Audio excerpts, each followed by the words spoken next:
Hello and welcome tonight. No surprises as President Buhari fails to honor invitation by House of Representatives to address the lawmakers on the security situation in the country. Failure to give a 100 naira bribe sends a tricycle rider to his early grave, and youths in Port Harcourt vent their anger on the streets.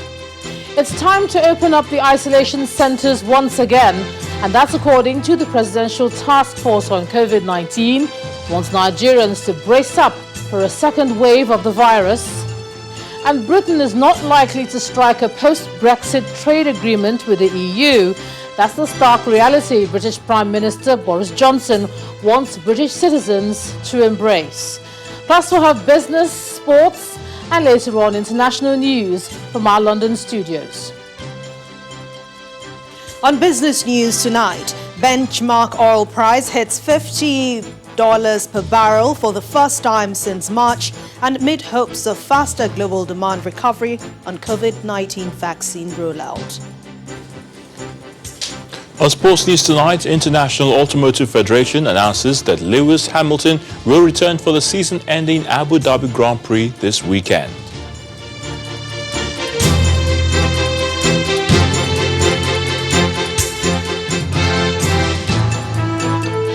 If you're one of those expecting a surprise at the National Assembly today, well, that did not happen.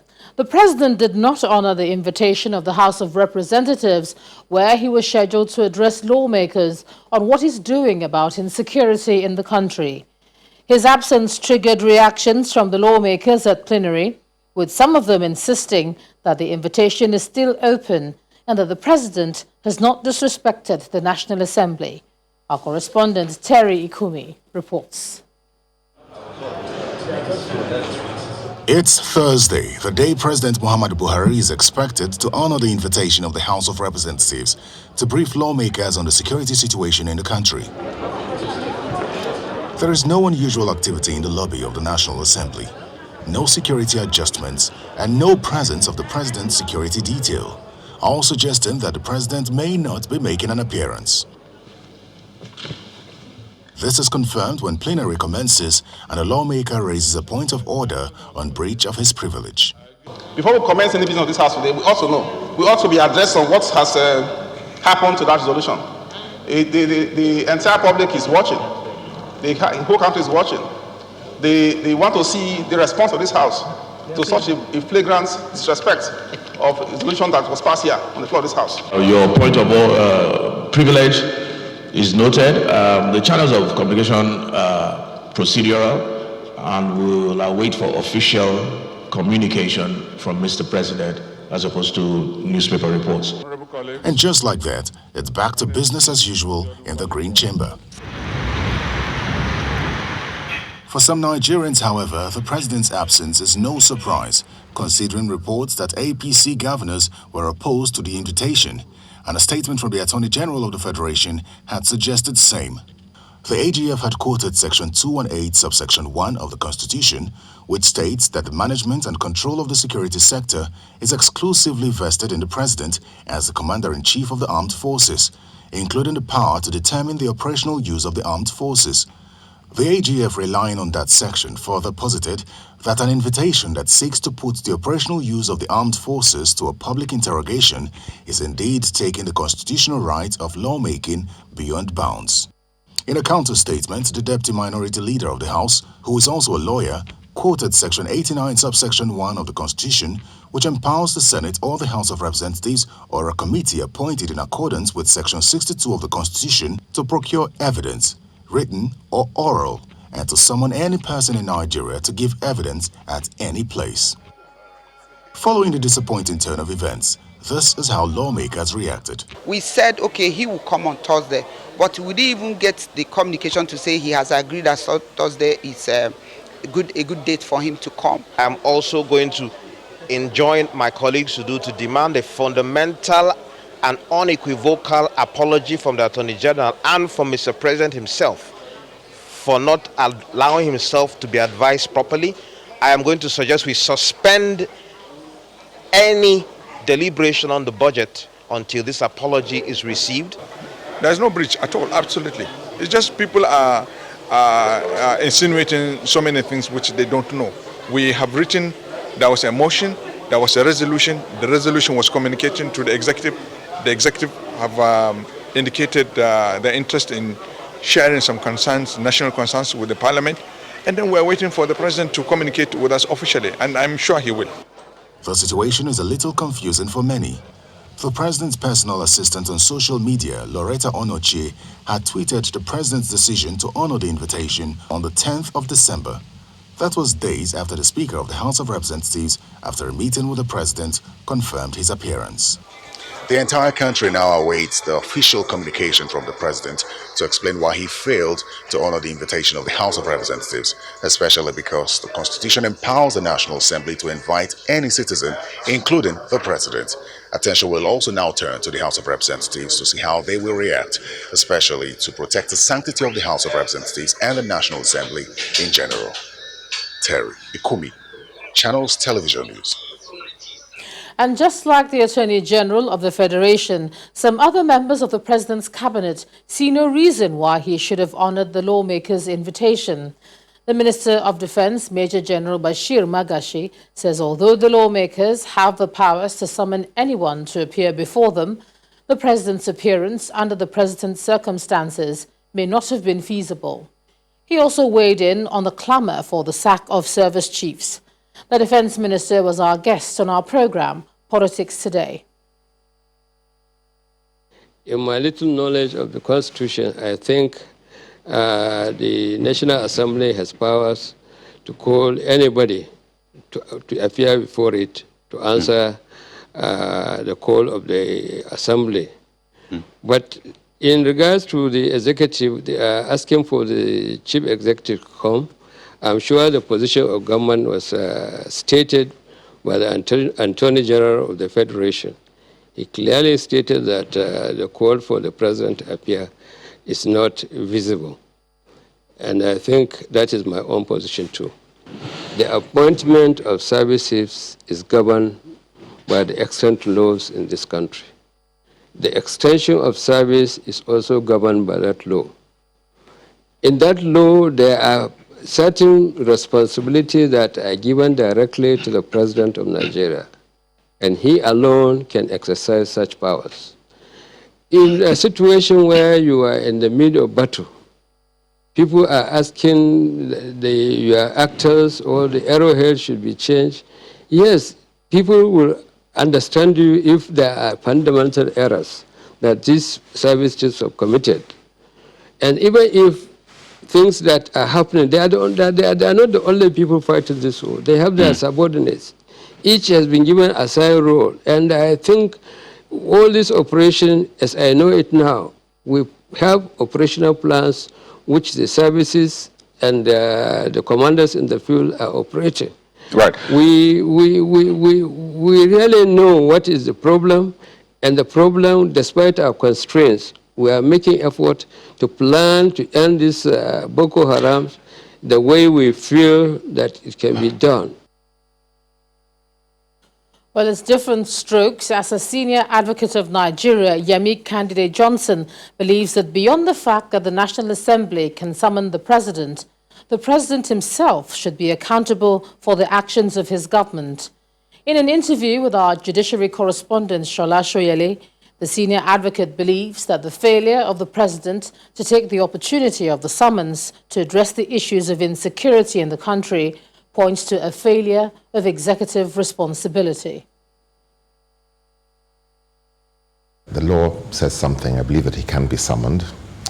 I believe that in the way the constitutional law operates, it's a distraction to dwell on the legality of the summons. The critical issue is whether the president is responsible for the failures of his government and whether he should seek the first opportunity to discuss this in a public forum. The fact is that a president under democracy and under the Constitution must be accountable. If you say that a major national disaster has occurred and you don't need to discuss it, you don't need to respond to a summons, even an invitation, even a suggestion, suggests a failure of executive responsibility. That's really the way I see it, But the law is clear. Legislative Powers Act says you can subpoena any person. And Section 4 didn't. People are always talking about sections and sections. What is the fundamental idea of the Constitution? Forget about what the section says. Because I have a deep understanding and great experience in law, when someone poses a problem to me, the first thing I say is not, what does Section 3 say? The first thing I say is, what is the presumption of the law? I think that the law will allow you to do this, but give me 24 hours to look it up and confirm to you that there's no objection. I don't start by saying, bring one section of the Constitution. And you can't read one section of the Constitution. You have to read the Constitution as a whole. The Constitution is the expression of our ideas, our values, and our will. So what is it that we intend to achieve there? And fundamentally, 43 people were slaughtered. There is a monumental security crisis across the nation. People don't feel safe to move into state. This is a failure of federal government. And the president, the executive powers of the federal government reside in the hands of the president. The Attorney General is merely an extension of the president's powers. He serves entirely at the pleasure of the president. So what the Attorney General, as far as I'm concerned, is scrambling to find a legal reason to escape from the political responsibility of the president. Senior Advocate of Nigeria, Yemi Candide Johnson. Now, while the dust raised by the protest against police brutality in the country is yet to settle, there's been yet another act of extrajudicial killing today by the police, this time in Rivers State, where a policeman shot dead a commercial tricycle rider. Eyewitnesses in the area said trouble began earlier today in Rukubuku while the policeman allegedly asked the rider for bribe, which he could not provide. The policeman is said to have fired a shot at him, killing him on the spot. The incident provoked the youths and other members of the community, leading to protests, which eventually spread to a neighboring community. Another person is said to have died following the violent confrontation between the youths and the police. Meanwhile, the State Police Commissioner, Mr. Joseph Mokon, told our correspondent that the police officer who shot a tricycle rider was on illegal duty and is currently facing trial and will be charged to court for murder. NSAS round 2, and police brutality round 2. And police brutality round 2, happening live in Ruboku.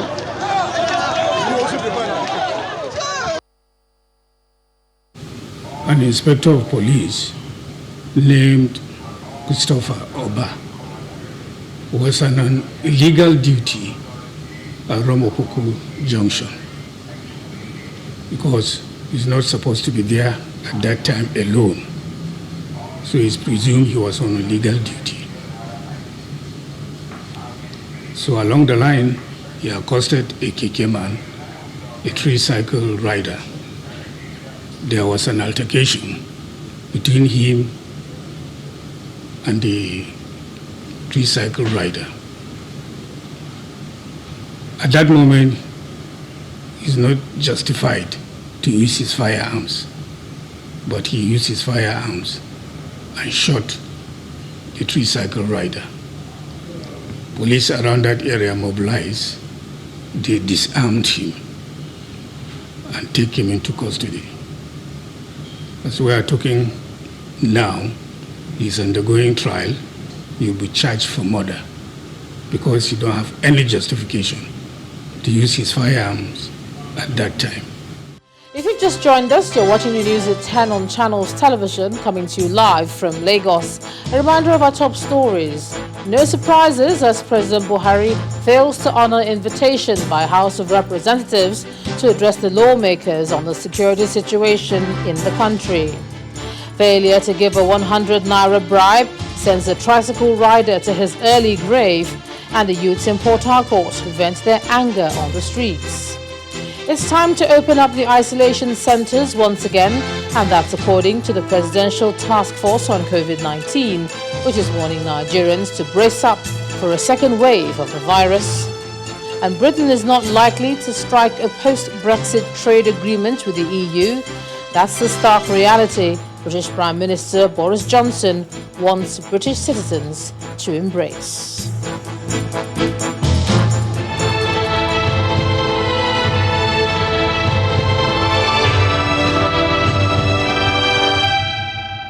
The Presidential Task Force on COVID-19 says Nigeria may be on the verge of a second wave of the pandemic, with surging cases across states in the last few weeks. The PTF chairman and secretary to the government of the Federation, Mr. Boss Mustafa, explains that there is a rise in the number of cases in 23 states as Lagos, Rivers, Ogun, and the FCT now have the highest case count. The PTF also plans to make an initial purchase of 20 million doses of the COVID-19 vaccine in 2021. Our correspondent Gloria Umezuke reports. As the countdown begins to mark the end of the weekly briefings by the Presidential Task Force on COVID-19, Nigerians may have to begin counting down the days until the possibility of a second wave of the COVID-19 pandemic. We may well be at the verge of that second wave of this pandemic. In the past 24 hours, we have had 474 confirmed cases and 2 fatalities, with an indication that this week's figures will be higher than last week's. In a summary, the PTF chairman, Boss Mustafa, notes that there was an uptick in 23 states. 12 states, including Sokoto, Osun, Edo, Nasarawa, Kwara, Delta, among others, had a 100% increase. By implication, Kaduna, Lagos, and the FCT have recorded alarming levels of case count. States that have not reported a case in at least 1 week are Abia, Adamawa, Ebonyi, Cross River, Ondo, Niger, and Yobe. One assurance we wish to give is that any vaccine that will be approved for Nigeria will be endorsed by the World Health Organization and must be certified safe for Nigerians to use by our research and scientific bodies. The PTF is also looking to advance a compelling case for the procurement of COVID-19 vaccines within the budget as it plans to roll out 20 million doses in 2021. It's good to set aside, to speak with the National Assembly to set aside a certain amount. Not that we know exactly what is going to cost, but to have something to start with when the need comes. I want to start with at least 20 million doses, which we are expecting from the COVAX facility to cover the mostly those who are, beginning with those who are working in the health sector. As the task force further raised deep concerns over the flouting of COVID-19 protocols by religious organizations, describing their activities as a sabotage, they have promised to significantly scale up enforcement. In 2 weeks, the PTF is looking to submit its final report to the president. Gloria Umezuke, Channels Television News. The Army today confirmed the death of the General Officer commanding its 6th Division in Port Harcourt, Major General John Olu-Irefin, from COVID-19 complications. The Acting Director of Army Public Relations, Brigadier General Sagir Musa, said in a statement that the GOC was attending the annual Chief of Army Staff Conference in Abuja before he fell ill and died. The conference has since been cancelled by the Army, and participants comprising principal staff officers, GOCs, commandants of Army schools, and commanders of Army operations have been asked to go into isolation for 14 days.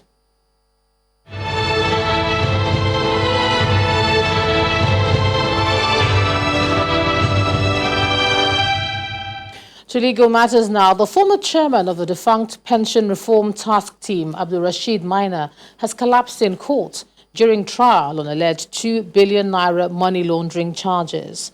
The federal government is prosecuting Mr. Maina on 12 counts of fraud and money laundering before a federal high court sitting in Abuja. The matter was on Wednesday adjourned to today, December the 10th, for the defendant to argue his no-case submission and for the prosecution to respond to the same orally.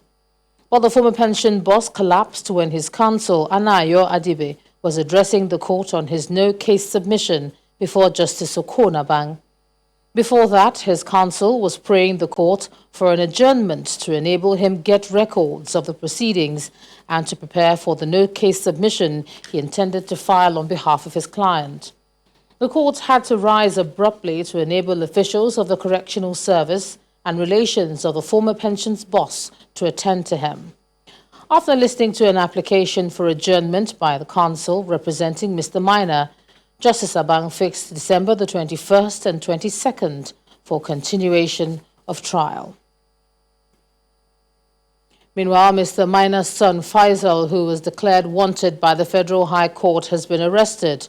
The Economic and Financial Crimes Commission confirmed his arrest to the court and said that the 21-year-old who jumped bail since June the 24th was apprehended by security operatives last night. The court had, in a ruling on November the 24th, revoked Faisal's bail and issued a bench warrant for security agencies to arrest him wherever he is found. Faisal is facing 3 counts of money laundering brought against him by the Anti-Graft Agency.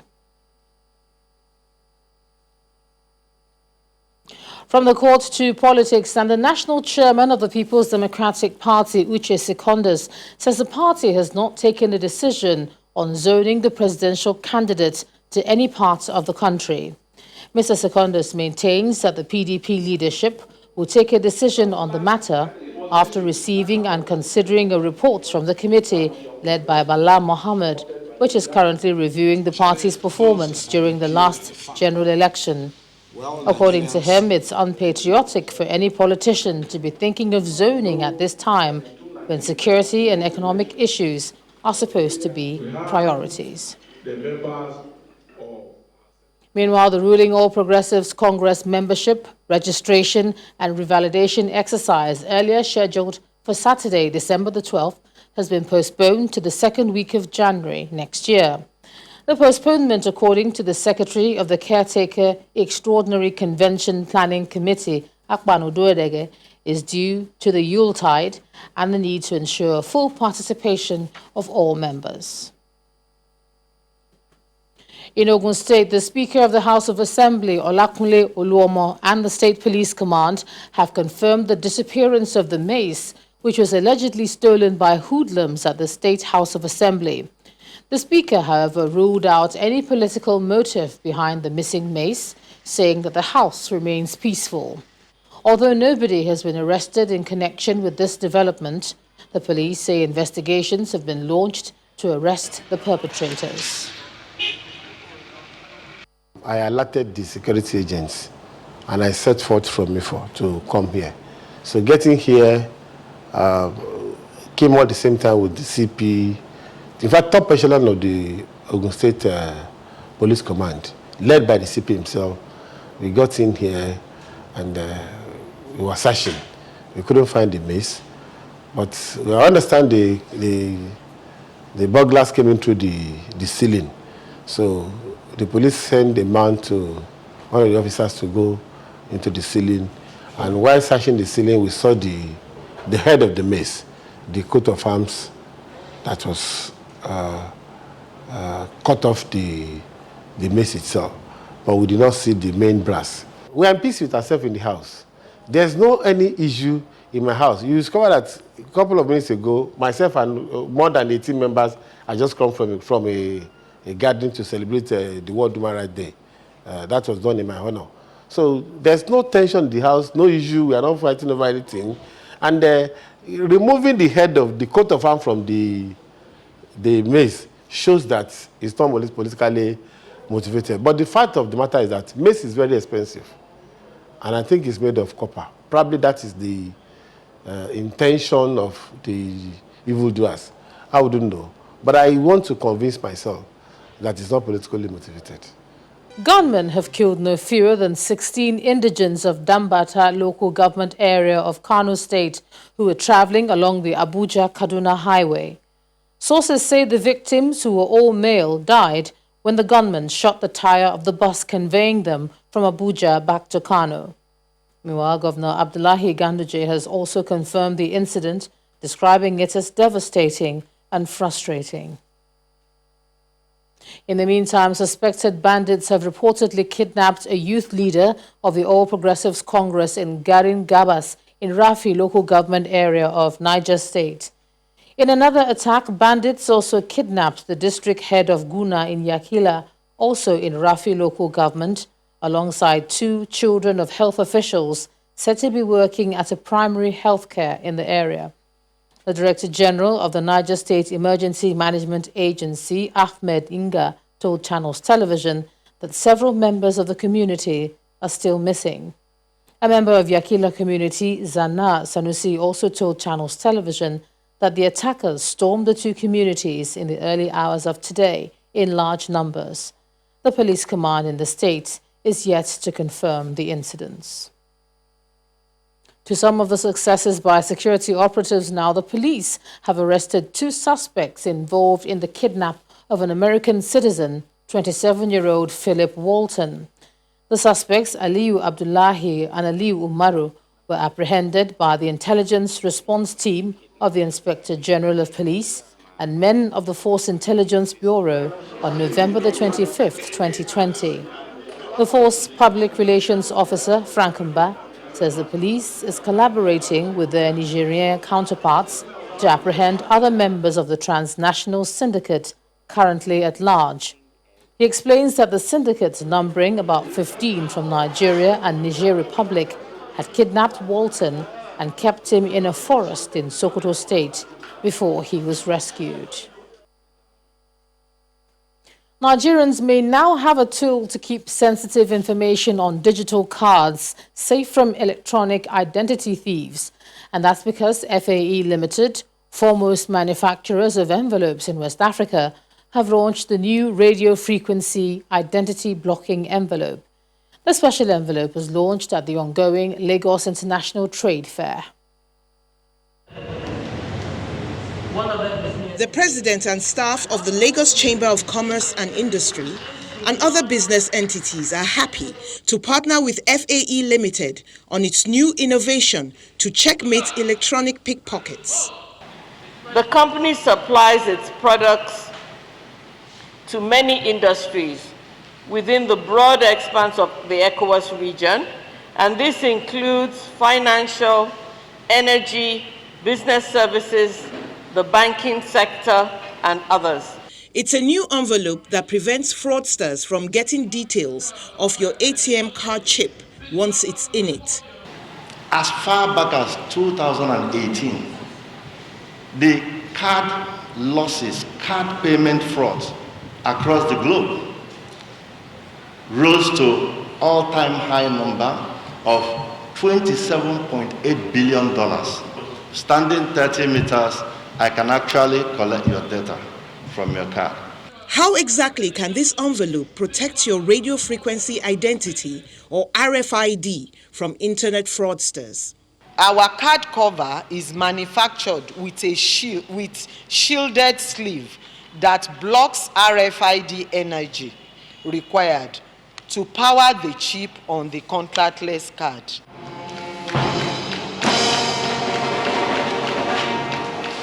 At last, those gathered get to see the RFID blocking card cover. According to the CEO, if handled properly, the RFID blocking card cover will last a long time. It depends on how protective you are with it. At least it can last for about 1 year, 2 years, and you can change it. With FAE RFID card, your money is secured. FAE Limited has been around for 40 years and is the largest envelope manufacturer in West Africa, churning out about 500,000 plain, customized, and tamper-proof envelopes daily. For the rest of the business news, here's Anne Waudu.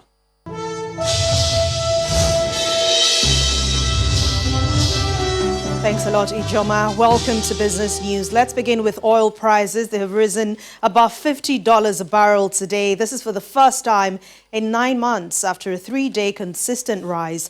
Amid hopes of a faster demand recovery following the release of COVID-19 vaccines. At the same time, concerns over an attack on an Iraqi oil field also lent support, and that countered fears of a huge rise in U.S. crude inventories. International crude price benchmark, the Brent, jumped 3.11% to $50.38 a barrel, while U.S. West Texas Intermediate crude saw 3.03% to $46.90 a barrel by 9:46 p.m. local time today. Oil prices have recorded from historic low levels reached in April, and this was helped by a record supply cut deal by the Organization of Petroleum Exporting Countries and Allies known as OPEC+. House of Representatives Speaker Femi Gbajabiamila has pleaded with international development partners on debt cancellation campaign initiative. The Speaker made the plea during a roundtable under the umbrella of Conference of Speakers and Heads of African Parliaments at the National Assembly, which had in attendance delegates from World Bank and other international development agencies operating in the country. Mr. Gbajabiamila specifically sought the view of the World Bank Country Director on debt cancellation request, which he says will reduce the economic impact of COVID-19 on Nigeria and other developing countries in Africa. In his response, he explained that the request was being pushed by the World Bank President, David Malpass, before the group of 20, and that's the G20. The Securities and Exchange Commission has opposed a move by the federal government to manage unclaimed dividend for shareholders in the proposed amendment of the Finance Bill 2020. At a public hearing of the bill organized by the Senate Committee on Finance, the spokesperson of the Commission, Abdulkadir Abbas, made the submission in reaction to the presentation of the Finance Minister Zainab Ahmed on the key reforms intended in the bill. Mr. Abbas, however, opposed the government's plan to supervise the platform, citing the Investment Securities Act mandates the Commission to protect the interest of investors. In Sokoto State, the Governor Aminu Tambuwal has presented over 176 billion naira to the State House of Assembly as the 2021 budget proposal. The budget document, tagged the Budget of Consolidation and Socio-Economy Emancipation, has 54% for capital expenditure and 46% set aside for recurrent spending. Education sector got the highest vote, with 21% of the budget amounting to over 38 billion naira, followed by health and agriculture. Meanwhile, in Akwa Ibom State, Governor Udom Emmanuel has assured residents that his administration will complete all ongoing projects before the end of his tenure come 2023. The governor gave the assurance at the Government House in Uyo while signing the revised 2021 appropriation bill of 456.25 billion naira into law. A breakdown of that figure shows that 164.52 billion naira is for recurrent expenditure, 241.45 billion is targeted at capital expenditure, while 50.29 billion naira is allocated for consolidated revenue fund charges. And we head to the local market where 40 losers and 6 gainers at the domestic market closed today's territory negative for the 4th consecutive session this week. Investors are still intensifying profit taking on blue chip stocks. Let's hear the details from BC Adebayo. Thank you for joining us on the Stock Market Reports. The bears have intensified their presence in the market as it appears that these negative sentiments have come to stay. Profit taking on the big boys like MTN Nigeria, Airtel and Dangote Cement dragged the all-share index by more than 1%, and that led to a plunge back to the 34,000 psychological level. Now, we saw sell-offs which were more prevalent on banking stocks as that counter shaved off a massive 4.14%. Next in the line of losses were the insurance counter, while the 9.83% decline on Guinness weighed on the consumer goods counter. Well, it's a different picture entirely on the activity chart. As you can see here, there was a higher turnover of volume, value and deals traded today. Now, GT Bank was the most traded stock by volume and value with 87 million shares worth 2.82 billion naira. Traders say that today's losses are not enough to give investors sleepless nights, as the higher volume recorded is a signal that the market will soon witness a positive turnaround. We'll wait and see how that goes. That's it on the stock market reports. I am Bisi Adebayo. And that's Business News Tonight. Thank you for watching. I'm Anne Nwawadu. The rest of the news at 10 continues now with Ijoma. Thanks a lot, Anne. Still ahead on the news at 10, British Prime Minister Boris Johnson hints on a strong possibility of the UK not striking a post-Brexit trade agreement with the EU. And other international stories from our London studios and around the world in 5. Please stay with us. Welcome back. British Prime Minister Boris Johnson says there's a strong possibility the UK will fail to strike a post-Brexit trade deal with the EU. He was speaking for the first time since a crunch meeting in Brussels, stating that now is the time for firms and people to prepare for a no-deal outcome. Though talks continue between the two sides, Mr. Johnson says they are not yet there at all in securing a deal. Here's Simon Pusey with more international news in Around the World in 5. Good evening and welcome to the Channel Studios here in London with your international news around the world in 5. The European Union has published contingency plans in case of the possible collapse of Brexit trade talks with the UK. The plans aim to ensure basic air and road travel, as well as allowing the possibility of fishing access to each other's waters, after talks between British Prime Minister Boris Johnson and European Commission President Ursula von der Leyen ended without agreement. The UK is due to stop following EU trading rules on December 31st.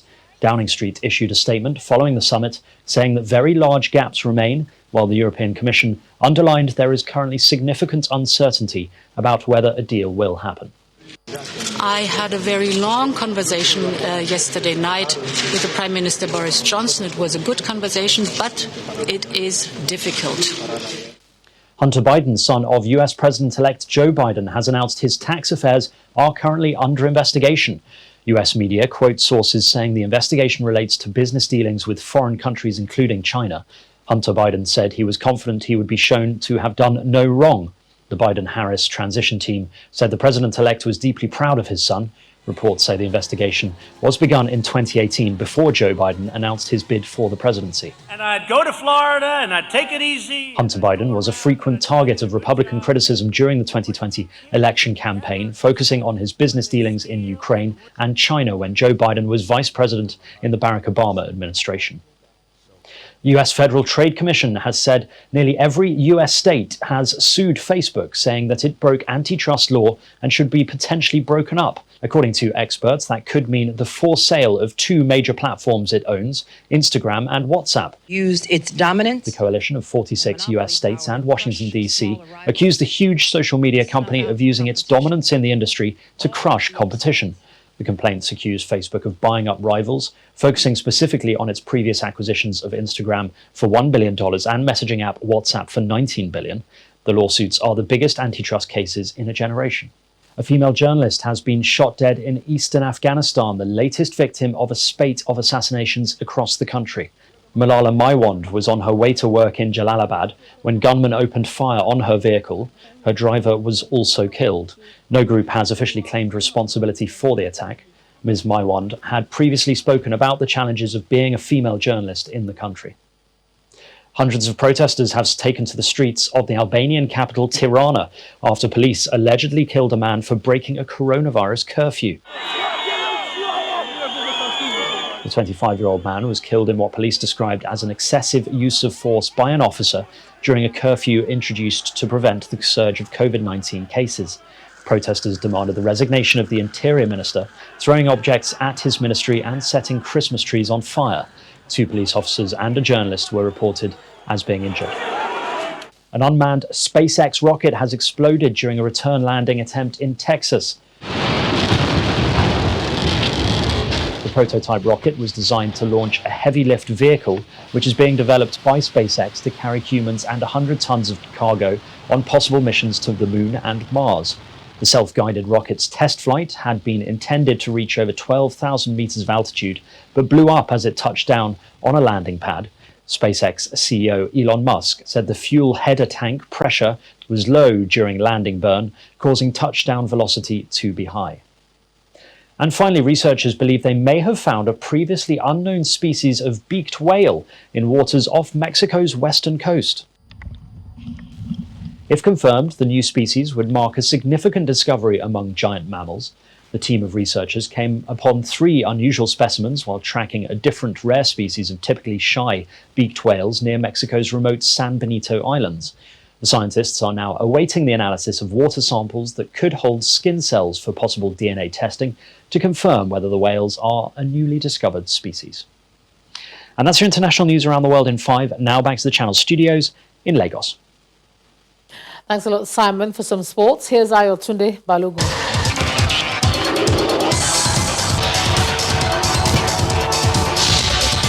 Thanks to Joma, the International Automotive Federation has announced that Lewis Hamilton will return for Formula One's season-ending Abu Dhabi Grand Prix this weekend after recovering from COVID-19 and recording negative tests. The 7-time world champion missed last week's Bahrain Grand Prix, but after completing a 10-day isolation in Bahrain, he has now returned a number of negative results and is being cleared to return to the paddock. The Tigers' power forward Al-Farouq Aminu has undergone a surgery on his right knee. Aminu is expected to miss Orlando Magic's 2020 National Basketball Association opening games as he recovers from the operation. The 30-year-old will not be cleared for any contact activity until next month. And Nigeria Super Eagles have ended 2020 in 35th position in the final ranking released for the year by the World Soccer Governing Body on Thursday. After failing to win any of their 4 games played this year, the three-time African champions maintained their 35th spot in the world and are 4th in Africa. And that's sports news. I'm Ayotunde Balogun. Back to you, John.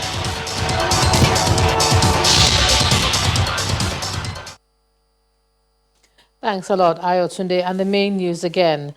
President Muhammadu Buhari today failed to honor the invitation of the House of Representatives over the state of security in the country.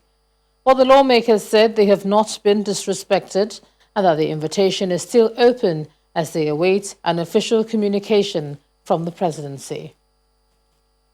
That's the news at 10 tonight. Thank you so much for staying with us. I'm Ijoma Bunyato. Do you have a good night?